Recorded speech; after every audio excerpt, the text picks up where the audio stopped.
Hey guys, back with a quick update on the Gundam build.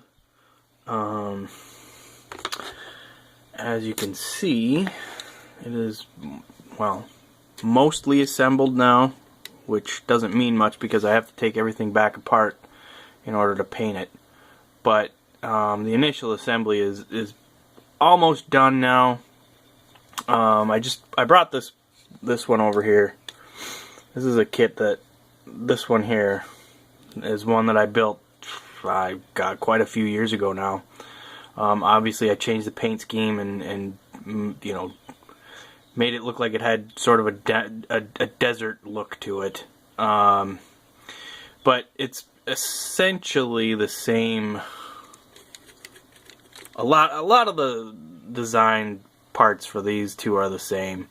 And as I was looking at the two of them, and there's been some things bothering me about the one that I'm building right now. There's just some silly little things that I don't like certain things. I don't like how the waist looks. The waist is just not, it doesn't fit on there very well.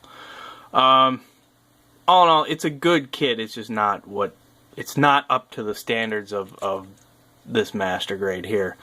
But then I did see something that I thought was really cool earlier tonight. So if you look at it, you can see the shoulders are different. This is an outer piece that slides on to the shoulder. It's like extra armor. And I was trying to figure out how it goes on. And as I studied the instructions a little bit more carefully, I realized that these pieces, or this piece here, flips up in order to slide this into place. See if I can do this with one hand. And then you've got this piece here that slides up and locks in, and then this piece slides in and locks it down. I just thought that was really cool, you know, for all the stuff that I've been complaining about to myself with this build. That was one thing that I think is a really cool little feature. So yeah, this is mostly complete now. You can see the shield in the background. I put this thing together.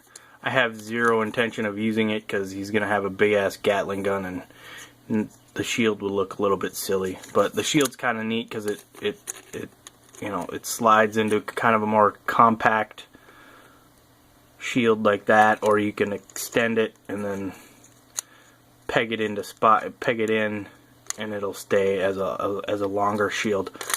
So yeah, that's really that with the Gundam build. I'm up and down with this kit. It's a, you know, it's gonna look good when everything's painted up and finished, but there's still quite a bit of work to be done on it. Some recent acquisitions that I've made off of my favorite place called eBay, even though in the last video I'm pretty sure I said that I was done with it for a while. Well, not so much.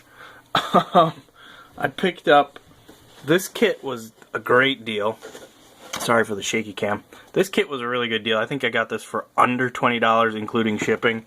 The Tamiya 148 Focke-Wulf 190 F8. The kit itself is pretty simple. I looked through the inside of the box already, and it's a fairly simple kit. There's not a ton of parts. There's not a lot to it, which is fine. It'll be a quick build, and just one to get done. You know, get built up, get painted, and put on my display shelf that much faster. So yeah, under 20 bucks. This is awesome. 48 scale. 190. That's really cool. And then I have two more kits.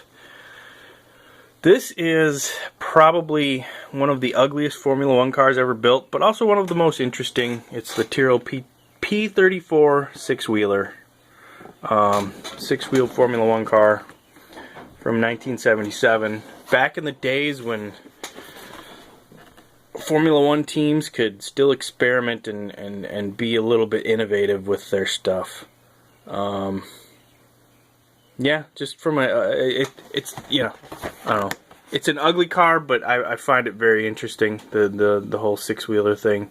The idea behind it was to give the car better grip and better braking performance.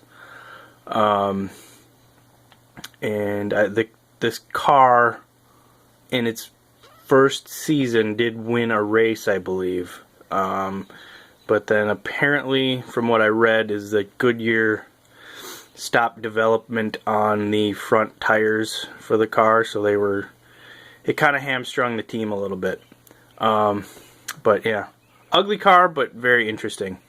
And then the last one here, I just got this, and I got this, I think this was 26 bucks. It's actually a car that I almost saw race once. Yeah, the Porsche GT1 Evo. I went through this kit. All the parts look nice. There's a lot of really nice detail on it. So this should be a fun little build when I get around to it. The story from my end was, years and years ago, the Trans Am series used to come to, or they made, for like 2 or 3 years, they came to Minneapolis to hold a street race. And one of the support series was a sports car series at the time. And this car, the Champion, this exact car was one of the cars that was racing that weekend. And I got down to the racetrack and was getting ready to watch all the practice and you know, qualifying and all that. And I got there just as the practice session for these cars ended, and this car in particular had a car fire and burned to the ground. So I never actually got to see this car race.